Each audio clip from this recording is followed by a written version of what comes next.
Agora, para dar continuidade, eu chamo a doutora Simone Rosafel para falar sobre deshospitalização.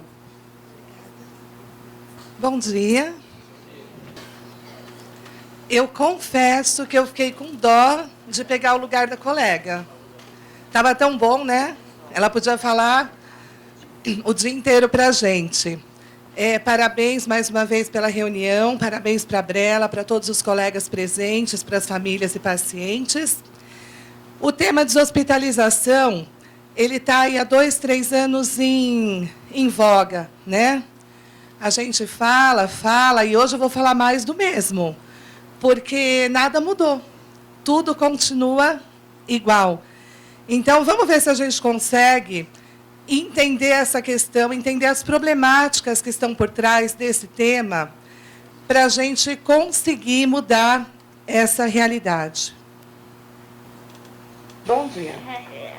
Esse é o bom dia da Mariana, que tem uma doença neuromuscular e está muito linda.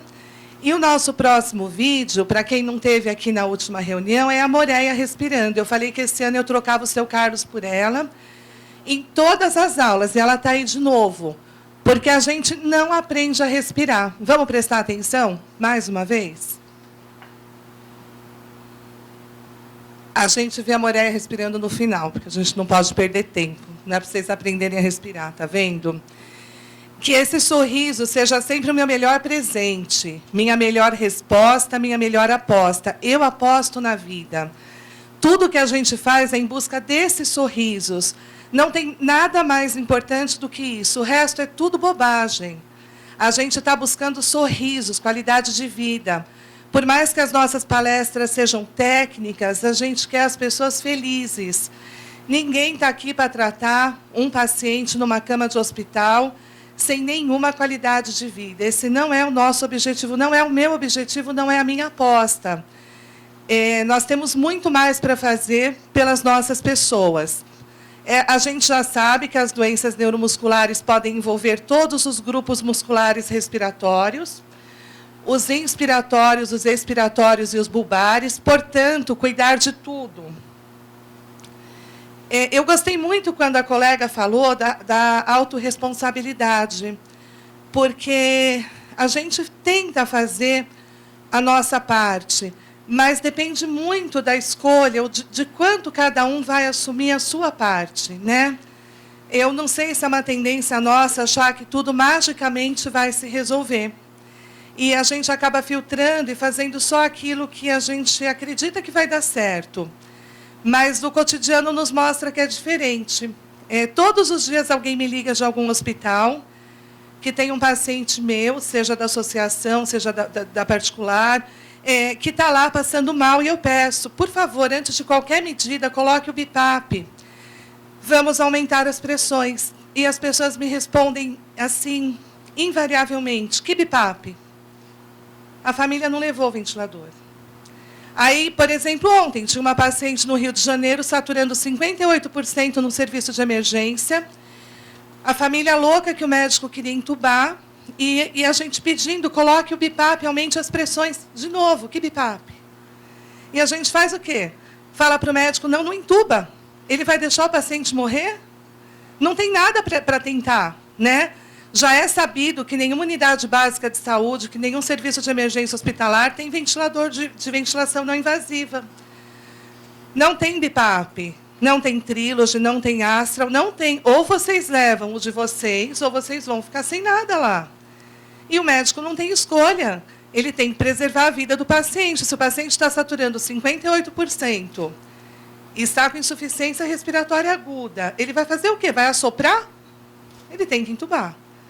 Então, vamos pensar na nossa autorresponsabilidade quando a gente tiver aí uma fraqueza da musculatura inspiratória com indicação de ventilação.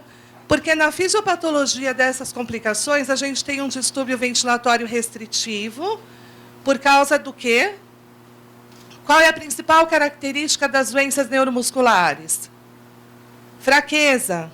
Então, por causa da fraqueza, a mesma fraqueza que fica nos braços, nas pernas, ela comete o diafragma, que é o músculo responsável por encher os pulmões de ar. Então, por conta da fraqueza, eu respiro um pouquinho mais fraco e fico com distúrbio ventilatório restritivo. Esse é o nome técnico. Quando eu entro no sono REM, durante o sono REM, todos nós temos o tônus dos músculos diminuídos. O músculo fica mais fraco, mais mole. E aí eu começo a reter gás carbônico e não lavar direito, não lavo o gás carbônico, não recebo oxigênio. A gente chama isso de hipoventilação. Então, enquanto eu estou dormindo, eu estou hipoventilando, eu estou respirando mal e não estou fazendo uma boa troca de gás carbônico por oxigênio. Quando que isso piora? Durante o sono REM, que é aquele sono profundo, que a gente afunda no sono. Então, a princípio, é alguém que não tem nenhum sintoma durante o dia, que está tudo bem durante o dia, tudo ótimo, não tenho nada. Mas, quando eu durmo, eu começo a entrar num ciclo de descer a ladeira, fazendo hipoventilação noturna, que é o que vocês leem nos nossos relatórios. De tanto hipoventilar à noite, eu acabo fazendo uma insuficiência ventilatória crônica. Eu começo a ter uma questão ventilatória que ela já é uma doença. Eu não consigo encher os meus pulmões de ar. Mas não é porque o meu pulmão está doente, é porque o meu músculo está fraco. Isso vai gerando áreas de pulmão que não é bem ventilado, o pulmão vai ficando fechadinho. O pulmão é escuro e úmido, fechado, ele é um lugar bom para bicho. E aí eu posso evoluir para uma infecção respiratória e vou fazer uma insuficiência ventilatória aguda. Junto com a minha fraqueza muscular, nesse momento eu vou ter uma falência muscular ventilatória e vou precisar de hospitalização. Não tem como fugir disso. Foi o que aconteceu com a nossa paciente ontem, é o que acontece com os nossos pacientes, né? A gente chega aqui, muitas vezes, porque não toma os cuidados anteriores. Eu deixei para passar os cuidados no final da aula de forma mais rápida, porque não é o objetivo dessa aula, mas eu vou lembrar vocês do que a gente tem que fazer para não chegar aqui. Mas se eu cheguei aqui, muitas vezes eu chego assim, ó. Essa paciente é de Americana. Em maio, ela teve uma infecção. Aqui, ela estava já no segundo antibiótico, e olha para como evoluiu. Todo mundo está vendo esse brancão aqui? Isso foi uma piora muito grande. Mas era uma questão que a gente não conseguia fazer ambu, não conseguia ventilar, não conseguia hidratar, porque a paciente não queria. Mas, quando ela ficou muito ruim, obviamente, ela queria ser tratada e teve que ir para o hospital. Ela estava com altas pressões aqui no ventilador. Então, você está com um quadro de infecção que não se resolve no segundo antibiótico no domicílio. Você está usando altas pressões no ventilador. A gente está caminhando para um quadro de tragédia, não é? Precisa fazer alguma coisa. Não dá para insistir.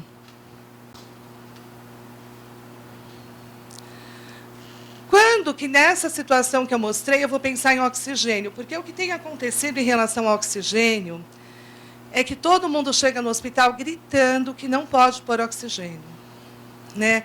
E aí os médicos ligam para a gente, os colegas da FIS, e falam, vocês são loucos? O paciente está desaturando, com o peito cheio de secreção e não quer pôr oxigênio de jeito nenhum. Como que a gente pode usar esse oxigênio nessa hora? Alguém sabe? Como?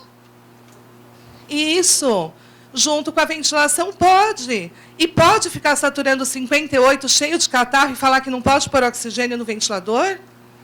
E falar que a gente que mandou? Não pode, né? A gente leva a carteirinha, porque na carteirinha está bem explicado isso. Mas eu sei que muitas vezes o colega do hospital não quer ver a carteirinha. Só resta a gente falando mesmo, né? Isso eu sei também, não precisam me contar. Então, na vigência de infecções respiratórias, pneumonias, é necessário o uso do oxigênio, desde que associado com a ventilação mecânica invasiva ou não invasiva, com acompanhamento médico e com monitorização do gás carbônico, se for possível, porque monitorar o gás carbônico, às vezes, é muito invasivo, precisa de uma gasometria arterial, mas no hospital isso é feito, né? E aí, essa mesma paciente daquele pulmão estava aqui com 76 de saturação, e aí colocou 5 litrinhos de oxigênio no ventilador, e já subiu para 94, e a frequência cardíaca, que estava 112, já caiu aqui para 86. Então, com o tratamento de oxigenoterapia correto, na vigência de uma infecção, você tem uma melhora do quadro clínico como um todo. E isso é necessário. Pode colocar oxigênio puro, tirar o ventilador e colocar no catéter? O que vocês acham? Isso mesmo, não pode. Quando pode pôr oxigênio puro? Nunca. Nunca. Só associado ao ventilador ou ao ambu. Isso fica claro? Essa informação é muito importante, porque ela é a principal causa de complicação, tanto para colocar oxigênio puro, quanto para não colocar oxigênio quando é necessário. E aí, na internação, eu tenho vários desafios. Eu preciso levar os meus equipamentos para o hospital. Já falei sobre isso. Não dá para chegar no hospital sem equipamento. Eu preciso levar, e eu preciso insistir para o médico que me receba, para o fisioterapeuta, que ele olhe os parâmetros que eu uso. Mesmo que ele fale que lá no hospital é um outro momento, não importa. Ele tem que entender que ele precisa cuidar de mim a partir daqueles parâmetros. Daquilo para cima. Vocês não podem permitir que os parâmetros sejam reduzidos. Eles podem ser aumentados, reduzidos, nunca. Nada reduzido. Nem pressão, nem frequência, nada. Tudo pode ser aumentado. Desde que vocês estejam com um bom acompanhamento em casa, né? A gente sempre tem que acreditar que quem está em casa está bem ventilado. Se o paciente estiver usando ventilação 24 horas, só por esse motivo não é critério para ele ser entubado. O seu Carlos usa ventilação 24 horas. Só por esse motivo não é critério para ele ser entubado. Ele tem o direito de ser tratado desta forma, se ele assim o desejar e o estado de saúde dele permitir. Isso também é claro para vocês? Tem algum médico aqui, além do doutor Acari? Vocês conseguiriam respeitar o estado de ventilação não invasiva 24 horas do seu Carlos, por exemplo? Isso mesmo. Ele teve uma infecção o mês passado, uma infecção feia, né? E aí, classicamente, ele teria que ser entubado. Mas a médica que cuidava dele na ocasião, junto com o doutor Acari, foi de muito bom senso.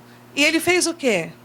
Antibiótico endovenoso no domicílio, um ciclo inteiro. E ele saiu da infecção muito bem, obrigada.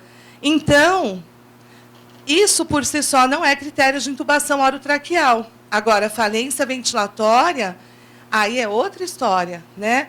Eu estou em ventilação 24 horas, eu fali, como o paciente que eu falei do Rio ontem. Não tem discussão. Se a gente vai preservar a vida, e é uma escolha do paciente, então é o caminho. Se não for uma escolha do paciente, existem outros caminhos que o médico pode tomar e ser muito bem sucedido junto com a decisão do paciente. Alguns pacientes não querem ser intubados. Não querem. E eu julgo que esse medo é justamente por conta da extubação. Eles não querem ser intubados porque eles acham que não vão ser extubados. E aí eles não querem traqueostomia e eles fazem essa associação. Se me intubarem, não vão me extubar, vão me traqueostomizar e eu não quero. Porque algumas pessoas não querem, outras querem, algumas não querem. Isso é natural. O que fazer? Bom, buscar um país que dê para o nosso paciente a segurança de entrar no sistema de saúde e sair como ele entrou. Feitas todas as tentativas que ele tem direito, né? Eu já vou falar melhor sobre isso. Aqui eu tenho um caso de internação por quadro secretivo que foi necessária intubação orotraqueal. Olha que bebê lindo. É uma doença neuromuscular também.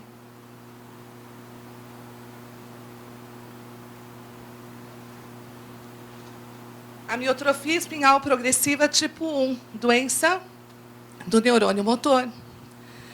Qual é o planejamento terapêutico para qualquer doença neuromuscular? O que levar para o hospital? backup dos principais aparelhos utilizados para ventilação e tosse. Se o meu paciente usa ventilação não invasiva 24 horas e não tem um aparelho de tosse, não adianta, num quadro secretivo, querer mantê-lo na não invasiva. Não vai ser possível.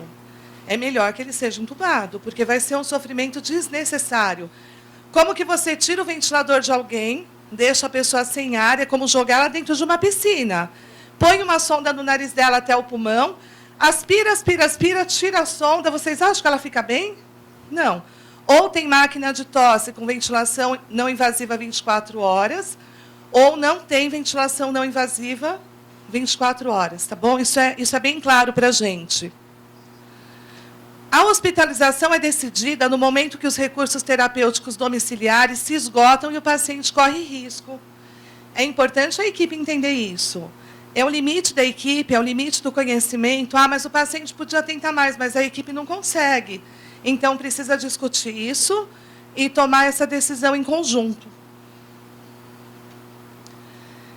Aí o paciente conseguiu ser entubado, ele acreditou no sistema e ele foi extubado. Eu tenho uma paciente que ela já foi entubada 7 vezes por infecção. E as 7 vezes ela foi extubada. Quando tem pneumonia, a família fala, vamos entubar logo, porque resolve depressa.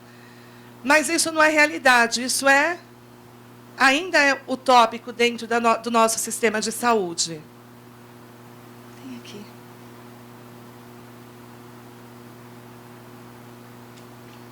Então, para o doente neuromuscular, não existe a palavra desmame. Por favor, compreendam, tem literatura, muita literatura para isso, muita literatura. O doente neuromuscular nunca vai ser desmamado, ele vai ser extubado.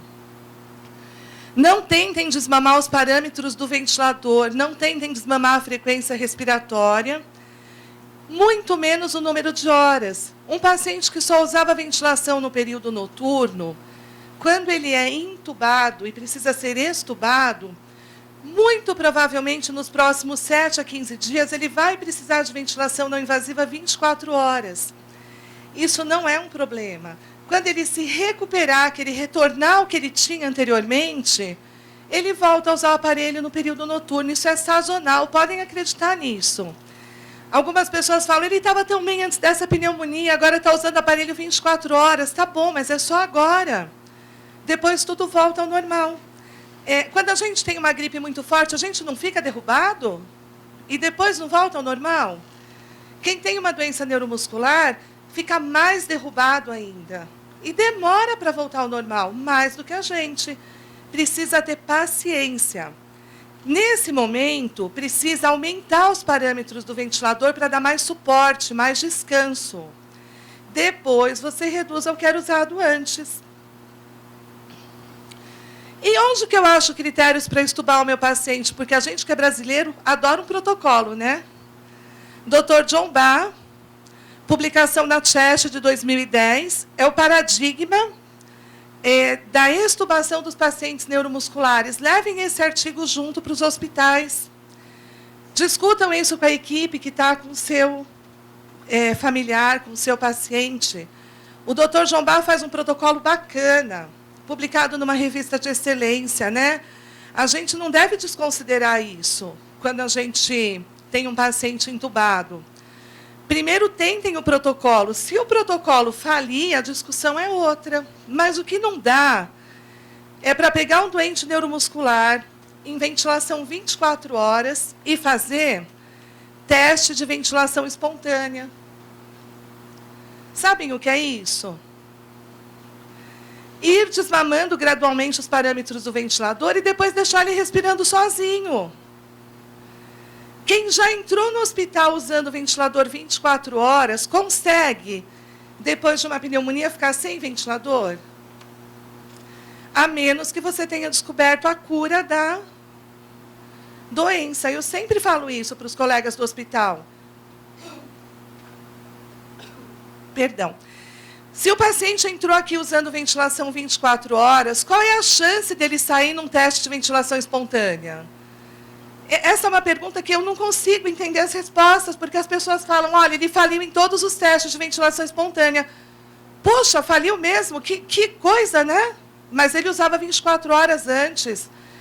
Mas agora ele vai ter que ser traqueostomizado, porque ele faliu no teste de ventilação espontânea.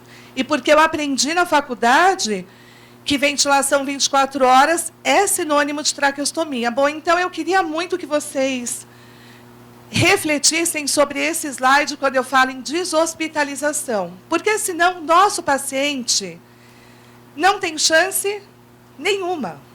Se ele for desmamado, se ele fizer teste de ventilação espontânea, se ele for fazer teste de força de PI, ele não vai ser estubado nunca, né?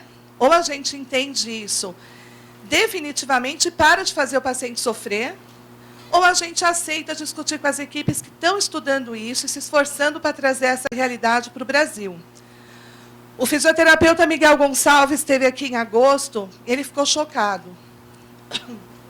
Ele é de Portugal. Acho que eu estou precisando de um tubo hoje, né? Está ruim aqui. Ele é de Portugal e ele disse que nós, no Brasil, somos maníacos. Maníacos por manobras de recrutamento, queremos usar as PIPs mais altas do mundo, acha que PIP alta resolve tudo. Maníacos por artigos com grau de evidência altíssimo, mesmo com doenças raras, a gente não entende as publicações que tem no mundo inteiro. E ele fala, todas as nossas publicações, as minhas e do Dr. John Bass, são muito bem recebidas e recomendadas na Europa e nos Estados Unidos. Quando chego aqui no país de vocês, dizem que não serve, que querem randomizar tudo. E ele sugere para esses colegas que pulem de paraquedas. Um abre, outro não abre, e pronto, e randomiza. Porque seria fazer o mesmo com o nosso doente neuromuscular, em ventilação 24 horas, fazendo teste de ventilação espontânea. Isso não faz sentido nenhum. E aí, quais seriam os critérios bons de traqueostomia? Falência da ventilação não invasiva, paciente usando altas pressões com uma distensão abdominal enorme, que cause grande desconforto, infecções respiratórias de repetição, lesões faciais por uso de interface, mesmo com revezamento, envolvimento bulbar com colabamento da região glótica na posição supina, isso aqui é em torno de 40% só dos pacientes bulbares, os outros 60% são traqueostomizados indevidamente, de forma eletiva e de acordo com a vontade do paciente. Eu vi a reportagem de uma paciente essa semana que falava, se eu soubesse que ia ser tão bom para mim, eu tinha feito a tráqueo antes, porque ela tem ido lá para o campo de futebol, assistir os jogos, e ela está feliz. Por isso que eu digo, nada é bom, nada é ruim. Tudo vai de acordo com a orientação correta, a indicação correta e o desejo do paciente e da família. Quais são as estratégias da alta hospitalar? Que a equipe saiba manejar adequadamente a patologia, essa é a primeira condição. Que você tenha um suporte ventilatório com tecnologia de ponta. Saiba fazer monitorização desse suporte e o equipamento tem que possibilitar a transição para o domicílio. É simples assim. Não dá para sair do hospital de outro jeito, tá bom? A gente precisa dessas condições. Quando a equipe não conhece a patologia, a iatrogenia já começa no primeiro dia em casa. Isso não dá certo. Se certifique que o profissional que vai manejar tenha um mínimo de conhecimento da patologia. Não serve qualquer equipamento. Não serve, é direito nosso. Acabamos de ter uma aula de direitos. É nosso direito. Não serve qualquer equipamento. Vai ter que pedir o equipamento correto. Não é problema nosso a questão econômica do país, do estado, do município. O nosso direito é a saúde, é o equipamento correto. Não temos culpa se os recursos não são usados de forma correta. Tá bom? Muita gente fica constrangida. Eu fui visitar um paciente no hospital domingo passado e a esposa falou assim, eu estou constrangida porque o hospital está pagando uma fortuna para ele ficar aqui. Olha isso. Quem fica constrangido em rasgar o nosso dinheiro de tantas formas, não é? Não é constrangimento, não é favor. É o nosso dinheiro, é o nosso imposto. A gente precisa usufruir disso. Vocês têm que buscar os direitos de vocês. Não adianta sair do hospital de qualquer jeito com equipamento que não é adequado, só para não ficar constrangido em onerar o convênio. Fora aqueles que me falam assim, tenho medo do convênio descredenciar a gente. Uai, isso não é possível. Existem direitos adquiridos, tá bom? Eu conheço uma empresa que ela optou por fechar, para não ter que pagar a sinistralidade do plano de um paciente de amiotrofia tipo 1. A empresa fechou a filial no Brasil, mas o plano de saúde foi obrigado a assumir o paciente. Então, não é tão fácil se livrar de um compromisso assumido.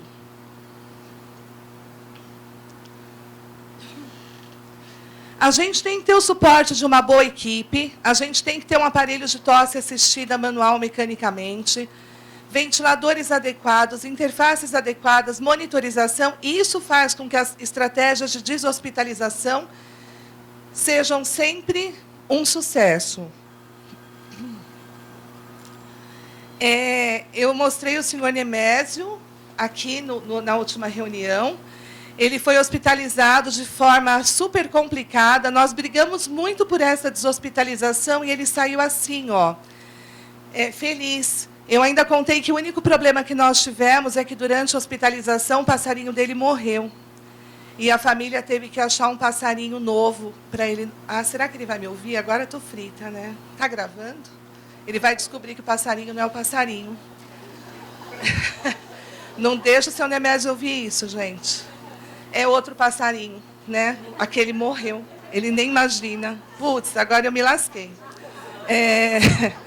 Mas ele saiu todo feliz do hospital. E eu juro para vocês que a equipe do hospital falava para mim o tempo todo: ele tem que ser traqueostomizado. Ele não pode sair assim. Você está errada.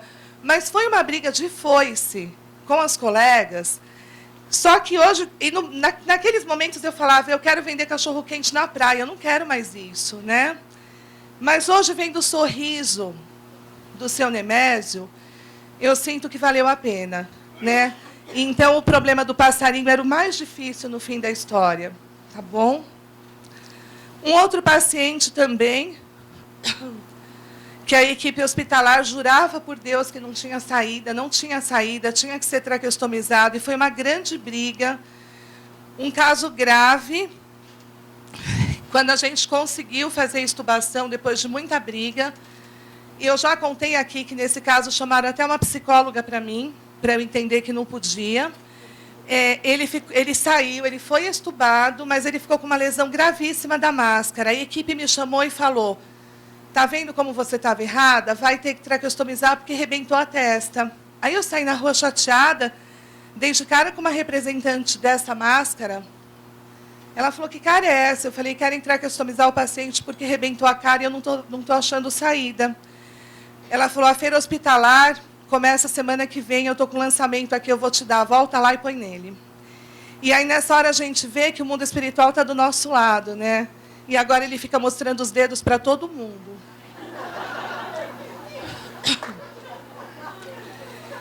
E o detalhe é que ele usou por 6 meses a ventilação não invasiva 24 horas. Depois de 6 meses, ele retornou ao uso noturno. Portanto, durante as infecções, você precisa aumentar a assistência para a tosse com o aumento da frequência das terapias. Quando a condição econômica permite, ou um cuidador, ou um fisioterapeuta, ou um enfermeiro deve ficar de plantão 24 horas. Fazendo o quê? Máquina de tosse a cada 1 hora. Não é... As pessoas falam: ah, está fazendo coffee assist? Toma 1 vez por dia, 2. Não é isso. Na vigência da infecção, você pode precisar fazer até de hora em hora. Isso está no protocolo do Dr. John Bach. Máquina de tosse até de hora em hora, desde que não fadigue. Tem que respeitar o limite da fadiga, né? Outro dia uma moça me falou que eu disse que tinha que fazer máquina de tosse contínua e que eu ia matar todo mundo de cansaço. Ninguém morreu de cansaço até hoje, mas um monte de gente morre entupido de secreção. Então, precisamos racionalizar, né, as nossas falas. Então, se puder instituir um familiar, um fisioterapeuta, um enfermeiro 24 horas, é bacana. Capacitar o cuidador ou a enfermagem. Não adianta depositar toda a esperança no médico e no físio, que não estão lá o dia inteiro. A gente precisa entender que o cuidador, que o familiar, que o enfermeiro são as pessoas mais importantes desse processo. Nós, médico, físio, a gente vai, entra e sai, né? O valor maior tem que ser de quem está ali. Então, precisa orientar, precisa ensinar, sim. Não é falar que cuidador não pode pôr a mão no aparelho, enfermeiro não pode pôr a mão no aparelho. Uai, então como é que faz para ficar em casa? Por que a gente brigou tanto por home care nesse país, né? Não é para fazer isso. E quem não pode pagar um fisioterapeuta especializado, faz o quê? Isso não existe. O nosso papel, lá no setor de doenças neuromusculares, é orientar todo mundo. Todo mundo.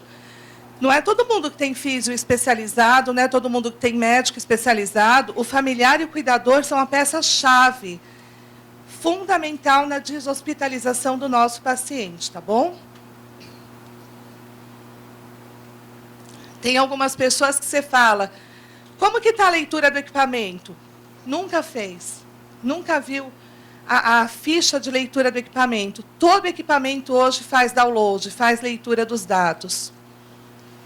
Alinhar com a área clínica as questões de hidratação, nutrição e repouso. Eu falo que é água benta e inalação milagrosa, para a gente poder sair dessa situação.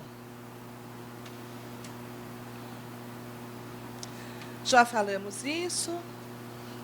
Esse slide é tão velho, mas ele não sai de moda, viu? Colocar os nossos pacientes em CPAP ou em aparelho da linha do sono, porque custa 1/10 de um aparelho de ventilação, isso continua em moda. Toda semana aparece no ambulatório um CPAP, ou porque a família compra, porque precisava de BIPAP e achou na internet, ou porque o médico deu no programa do domicílio do seu município. Não pode usar CPAP nem nenhum aparelho da linha do sono, porque eles ficam em respiração espontânea. E o nosso paciente precisa de frequência respiratória de backup. A pergunta que sempre me fazem, copo aquecido ou filtro? O que vocês acham?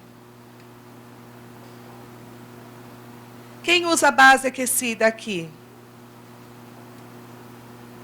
Quem usa filtro?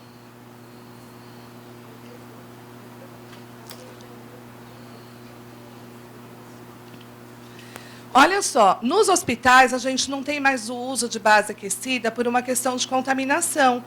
Alguns agentes, eles realmente proliferam na água, Pseudomonas putida, e infinitos outros, né? Isso está certo. Mas na residência, onde a gente espera que o ambiente seja limpo, organizado, é muito importante o uso da base aquecida, desde que respeitada algumas proporções. Eu indiquei a base aquecida para um paciente do Paraná, e ele veio para cá na quinta-feira e disse que ele afogava de noite. Bom, resumo da história, a mãe colocava a base aquecida e o Trilogy no alto e o paciente embaixo. Eu nunca pensei, para mim seria muito óbvio, que se você põe um negócio cheio de água, com uma pressão de ar em cima, que a água vai descer. Mas não é óbvio. As pessoas não sabem, a base aquecida tem que ficar mais baixa do paciente e mais baixa que o equipamento. Porque se tiver retorno de água para o equipamento vai parar de funcionar na hora e o paciente perde a ventilação. E se tiver retorno de água para o paciente, ele afoga. Então, tem que usar a base aquecida, mas é mais baixa. Outra coisa que parece óbvio, mas também não é, quando vai dar banho no paciente, quando vai passear, que deixa a base aquecida em casa, tem que desligar a base. Porque a base ligada, fechada, ela vira uma caldeira. Aí você volta, coloca o ventilador lá e manda aquele ar fervendo para o paciente. Quem já fez isso aqui? Ninguém, né? Por favor, hein? Isso é grave. São coisas que a gente acha óbvias, mas não são óbvias. Eu já cansei de chegar e ver a base aquecida fechadinha, com as duas mangueiras para não entrar bicho, e ligada, formando uma água fervendo para depois mandar para quem está ventilando. Inalação, quando tiver secreção, aquela secreção viscosa que parece um chiclete, precisa fazer muita inalação por dia. Alguns artigos hoje falam que não é legal ficar fazendo muita inalação. Tem muita publicação boa mostrando, não fique fazendo inaloterapia contínua. Mas essas publicações não conhecem a cialorreia viscosa, que parece um chiclete dos pacientes de esclerose lateral amiotrófica e das crianças de amiotrofia espinhal tipo 1.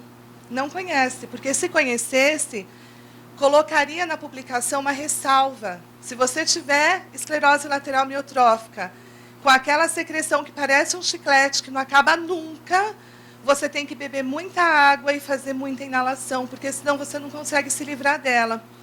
E sabem o que é pior? Eu vou ter que falar, eu não aguento. Aí tem algumas coisas para secar a saliva. Adesivos, gel, colírio. A saliva está espessa, está viscosa, e aí a pessoa passa tudo. E ela vira o quê? Uma cola. Uma cola que não sai de jeito nenhum. Eu estive na casa de um paciente há 15 dias, falaram que ele tinha piorado horrores, horrores. Que eu tinha que ir lá para ajudar a família a resolver o que ia fazer com aquela situação. Quando eu cheguei, ele... Eu nunca tive tão ruim, eu nunca tive... E assim, ele não falava, ele gaspava. Falei, o que aconteceu aqui no último mês? Eu fiquei internado no hospital e o médico do hospital me passou o colírio, adesivo... e um remédio e um gel que passa na parótida. E você está usando tudo o dia inteiro. Só que ele estava usando tudo. E aí, o que fez na garganta dele? Uma cola. Depois de 4 horas, a gente conseguiu tirar uma bola, que era igual aquela cola que a gente fazia com maisena para colar na vareta da pipa. Igualzinha, uma bola. Então, precisa ter... cuidado com a informação que você leva para o médico, porque para o médico ele precisa saber. Se você chegar lá e falar, eu estou me afogando em saliva, o médico vai tentar resolver esse problema. Isso que a colega falou da informação correta. Mas você está se afogando numa saliva que é uma água, ou você está se afogando naquela saliva que parece um chiclete? Porque se você estiver se afogando na saliva que parece um chiclete, o médico jamais vai te dar todos os remédios. Ele vai saber dosar o que ele vai te dar. Precisa informar isso para o médico. E se a saliva for um chiclete, independente do que você estiver tomando, que você vai ter que resolver com o médico, não pode nem colocar e nem retirar remédio por conta própria, você vai ter que fazer muita inalação e fazer uma umidificação ideal da água que vai no seu tríloge e da água que você bebe. Porque, senão, além de rolhas, você vai fazer uma vedação com aquela cola na sua garganta. E aí, como é que a gente evita chegar na hospitalização? Como é que a gente consegue ficar bem em casa, salvo exceções? Fazendo os exercícios de empilhamento de ar, para você atingir a capacidade de insuflação máxima do seu pulmão, melhorar a sua tosse, preservar a elasticidade pulmonar e da caixa torácica, não fazer essas atelectasias que acabam favorecendo infecções, melhorar a fala e a tosse. 1000 maneiras de fazer respiração glossofaríngea e de fazer insuflação pulmonar máxima.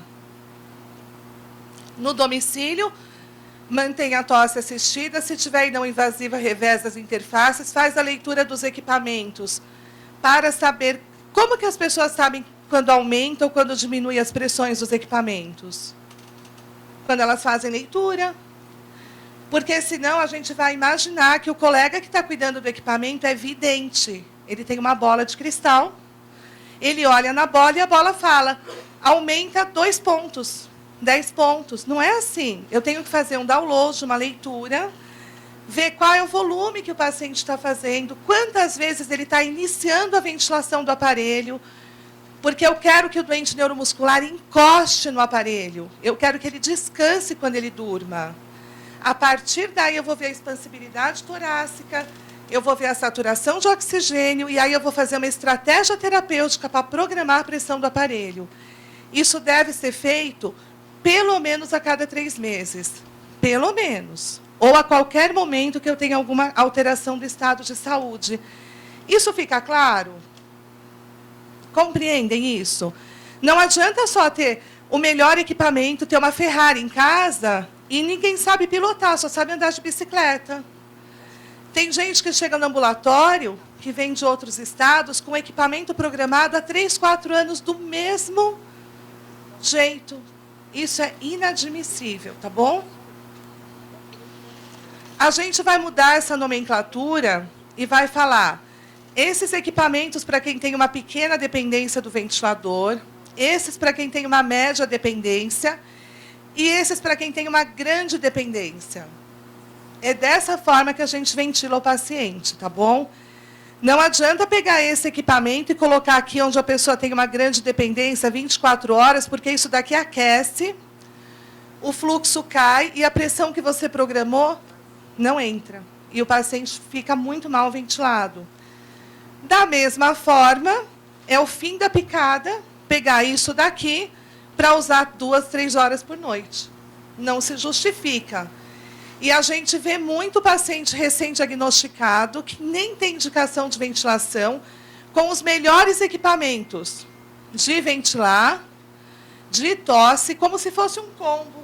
Acabou de receber o diagnóstico, já recebe um combo junto, né? Então, não precisa de profissional especializado, é só fazer um kit no alto custo, você pega o diagnóstico, pega o remédio, pega o seu kit respiratório e pronto.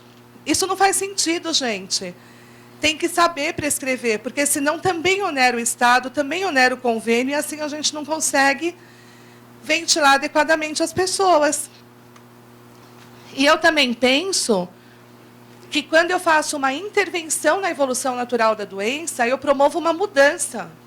E quando eu promovo essa mudança, nem todo mundo vai precisar do combo inteiro, não é?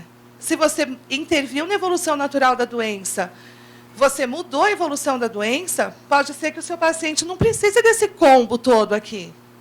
Depende do quanto você for bom. E isso é um desafio como profissional.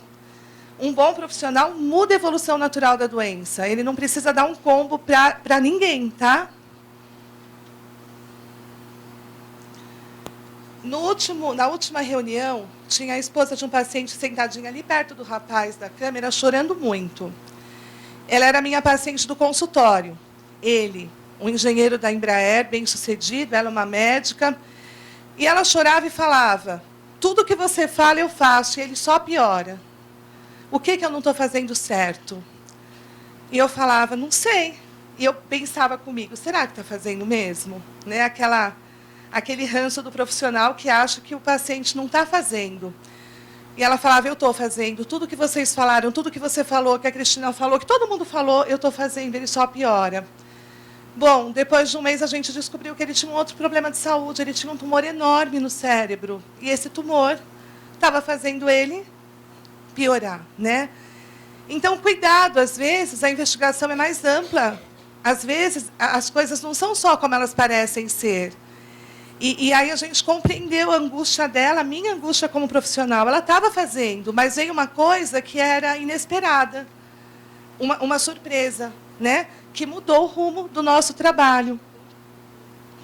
E, graças a Deus, ela era médica e conseguiu diagnosticar isso, e isso está sendo tratado da forma que ela achou melhor. Já falei dessa importância. Bom, eu sempre ponho esses slides há pelo menos 15 anos para as pessoas não falarem que o nariz está muito machucado e não tem interface para revezar. Os pacientes precisam ter pelo menos 4 interfaces com pontos de apoio diferentes para não fazer lesão. Pelo menos 4. Por isso tem 4 aqui. Muitos modelos para ninguém reclamar. Esse slide aqui, ele mostra que você tem que revezar as interfaces. Antes de colocar a interface, lavar o rosto com água e sabão neutro. Não pode passar creme na pele, porque o creme, em contato com o silicone, faz um movimento de fricção, enche a pele de bolinha vermelha e estoura a ferida.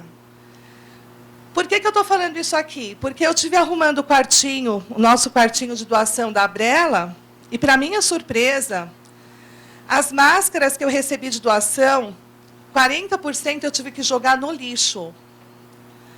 Eu não tinha coragem de tirar a crosta que tinha, de cravos, de secreção, o cheiro de gordura humana nas toucas, né? E eu jurei para mim mesma que eu ia falar isso em todos os encontros no próximo ano. Como pode uma pessoa respirar dentro de um trem sujo, imundo, lotado de secreção? Gente, eu juro para vocês, eu tirei foto, mas eu não vou mostrar as fotos, porque elas são imagens fortíssimas, né? Mas eu garanto que os cheiros não saem do meu nariz, eu não sou uma pessoa nojenta.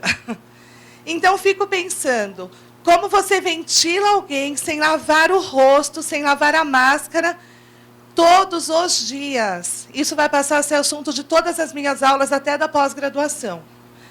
Por que o paciente faz tanta infecção de repetição? Ah, porque ele broncoaspira, porque a evolução da doença é nada. Porque não tem higiene básica. Porque não dá tempo de lavar a máscara, porque não dá tempo de higienizar aquilo por onde o ar entra. Fiquei imaginando a condição dos filtros, fiquei imaginando a condição das mangueiras, né? Vocês não acham que isso é fonte de infecção? Então, por favor, me ajudem a divulgar essa informação que salva vidas. Todos os dias tem que lavar as máscaras. Uma vez por semana tem que lavar a traqueia. O headgear tem que lavar quando ele fica cheirando gordura humana. Porque, senão, tadinho de quem está usando aquilo tudo. Quem está de tráqueo tem que trocar o circuito, tem que lavar o fixador. Isso é muito importante. Isso faz parte do tratamento, tá? E se tiver uma infecção, tem que jogar tudo fora e pegar coisa nova, ou desinfetar tudo com vinagre branco. Lava e deixa de molho meia hora no vinagre branco para poder reutilizar esse material no paciente. Se tiver gripe, tem que jogar o filtro do equipamento fora e pôr um filtro novo. Não pode ficar com o mesmo filtro. Eu nunca falei isso porque eu achei que isso era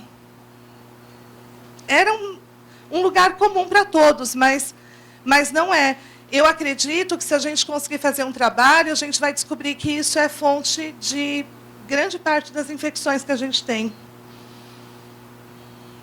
Para a parte expiratória, para a fraqueza da musculatura expiratória, que acaba tendo uma tosse fraca, com esse aumento de secreção, é responsável por mais atelectasia, por mais retenção de gás carbônico, por menos entrada de oxigênio, por pneumonias, eu preciso de máquina de tosse ou de tosse assistida com ambu.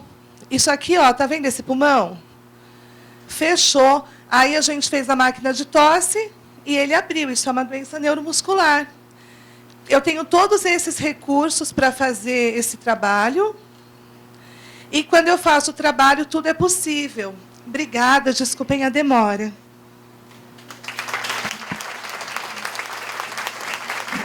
Eu vou pôr a moreia, é 1 segundo da moreia respirando, só para vocês entenderem como respira.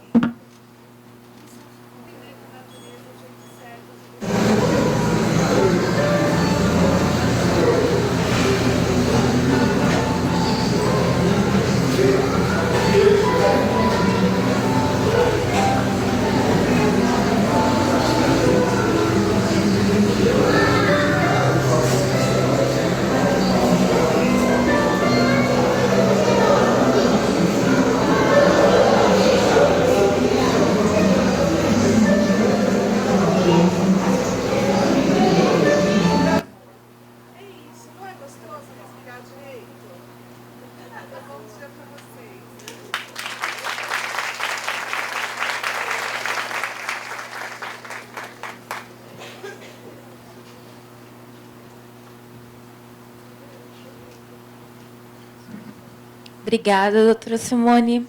É sempre importante falar sobre fisioterapia respiratória, né? Obrigada por compartilhar todo esse conhecimento com a gente aqui hoje.